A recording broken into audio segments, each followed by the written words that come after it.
Chapter 6 is finally here, and it's actually insane with brand new movement options, insane new guns, including mythic items in creative. Guys, we have so much to cover. Let's go. Okay, let's start with a few leaks. First one is that Epic is testing a device that allows you to mutate your island. This will work for like your Teenage Mutant Ninja Turtles island, where you can swap your current island over to that or to a Lego island. I don't know how that's gonna work, but very interesting. Next, Epic is working on updating the spectating system in creative islands, so you will have control over what players can do in spectate mode. So one of the settings is you can allow spectating free camera. They can fly around and look at whatever they want. Like, there's some really cool things here. And this one's actually kind of interesting. They're working on a spawn medallions grenade. So whenever you throw a grenade, it spawns medallions. I don't know what that is for, but it sounds interesting. All right, we got a whole new chapter now, which includes a new battle pass. So I haven't looked at this yet. I wanted to check this out. Dude, look at this. It got a really cool like robot hand. Man, I love the like different styles of the skin too. Here's Jade. Man,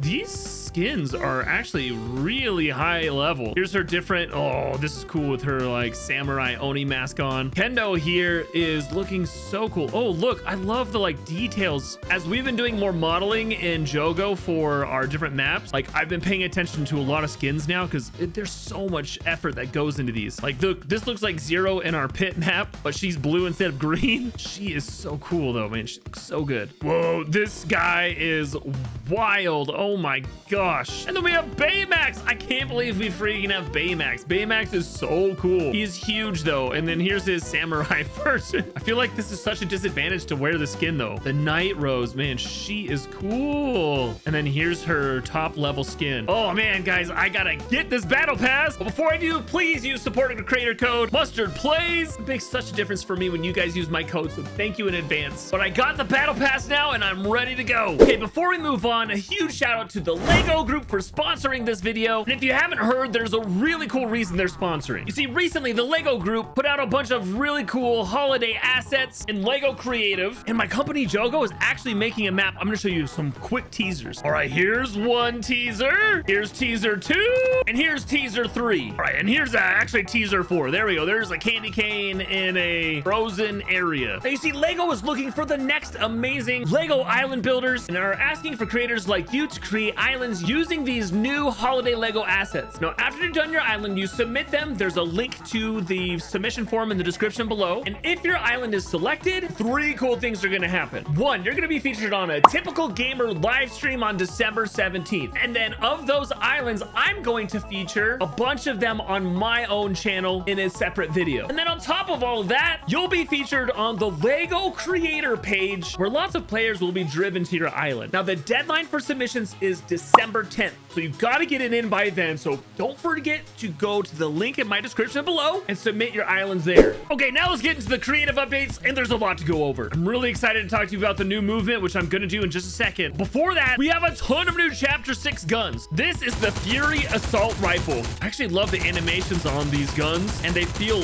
really nice. They also have hit scanning, so that means like as soon as you're shooting the gun, it's hitting the player. This gun right here that I'm reloading is the Hollow Twister Assault Rifle, which feels really nice. Honestly, I don't know which one of these I would choose. Now, I don't think you can mod these anymore. Like, there's no modding.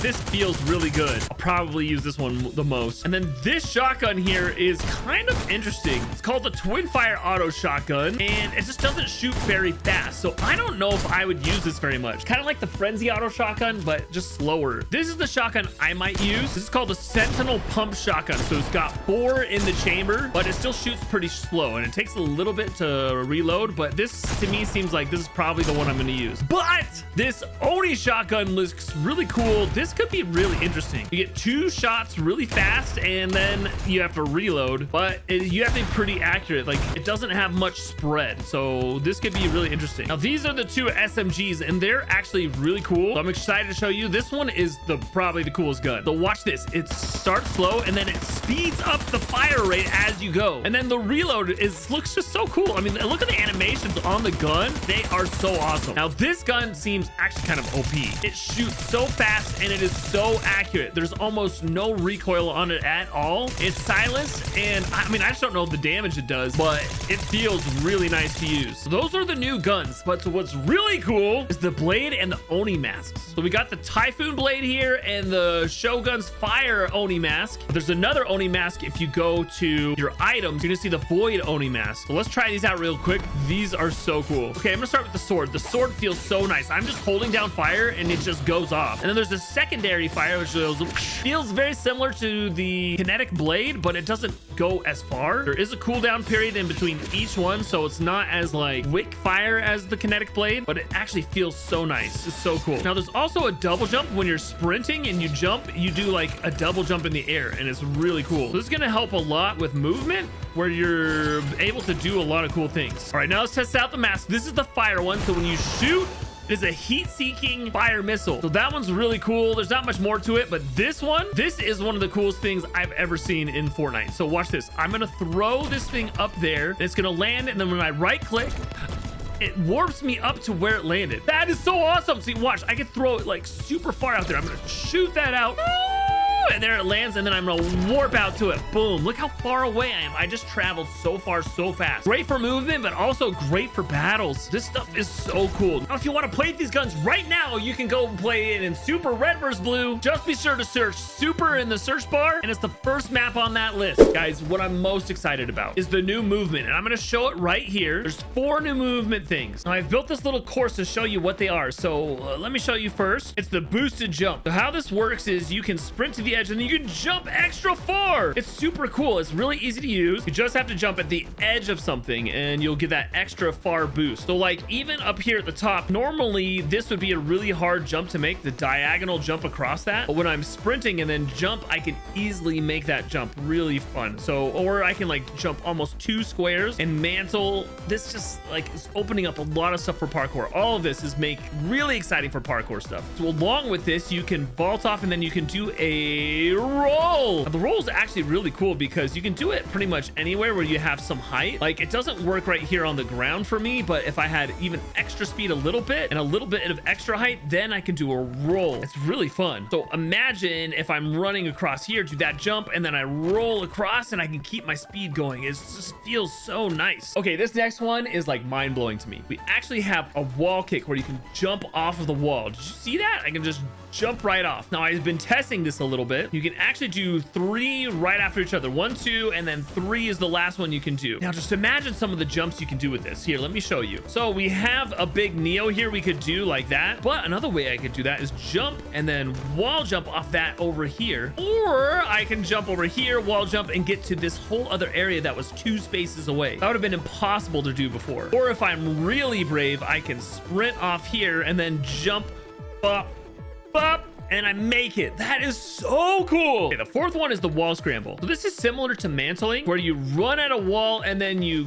jump off of it and you can mantle up. Now you'll notice there though, that was 2 stories tall. Now this one is closer to the 3 stories. Let me just show you what happens when I do it on here. I scramble up a little bit, but I can't go all the way up. It was only good for slightly higher walls like this, but it makes it really cool. Now we have one more item I didn't mention before. We finally have decoy grenades. So you can see you can only have so much in your inventory, but check this out, guys. When I throw it out, look, there's a Mustard Plays a copy. Agent Peely 1. Now let's see how many of these we can actually throw out. Oh, we can throw out a bunch, but we can only have 3 copies at a time. Dang, too bad we can't have infinite. I guess that would like probably bog down a bunch of maps if we could have infinite, but that is really cool. Now there's actually a whole bunch of stuff in this update for UEFN, burst, and all of that. Like the patch notes take like hours to read. There's a couple of really cool things. One is you can now deep link to your islands. That means I can put a link on my YouTube video or something and say, hey, click on this, and it'll launch Fortnite and take you to my map. That's a huge game-changing change. So next, they've increased session times from 4 hours to where it could be anywhere from 4.5 to 19 hours long. That means someone could be playing your map for 19 hours straight if they want. Now in Lego Creative, they've added a really cool new device where it assembles things for you that you have put on your map. I haven't had a chance to jump in and test this out yet, but I'm excited to look at it. On Creative, we have a few new devices that are really exciting. The first one is the vehicle mod. Now, it's a pretty simple device. In the settings, it's really straightforward. It can only work on certain cars. One of them is the sports car. Let me show you. It's really simple. You just run over it, and you can see it added the bumper onto my car. Or I can get the off-road tires. Like, this is really cool. We've needed this. Oh, wait, look here. I can get the grenade launcher and come over, and now I can shoot out of my car. So excited to see the game modes that come out of this. Now, these next 3 devices are all tied together. So it's called the customized stat creator. So I can come in here and create any stat I want. I'm calling this one stat mustard, and I can set all of the parameters on this stat. Now, there's the stat counter, which I can come in here, and you can see I can track all of these different things, including stat mustard. So anytime I activate stat mustard, it counts that stat. There's even collectibles that I can pick up that are going to count something for stat mustard. And when I start the game, you'll notice I have a HUD down in the corner that says stat mustard. So now you can create your own stats outside of eliminations or checkpoints or whatever, and create your own things. So we're off to an awesome start in chapter 6. Cannot wait for the first person device to come out on December 11th, guys. Let's go.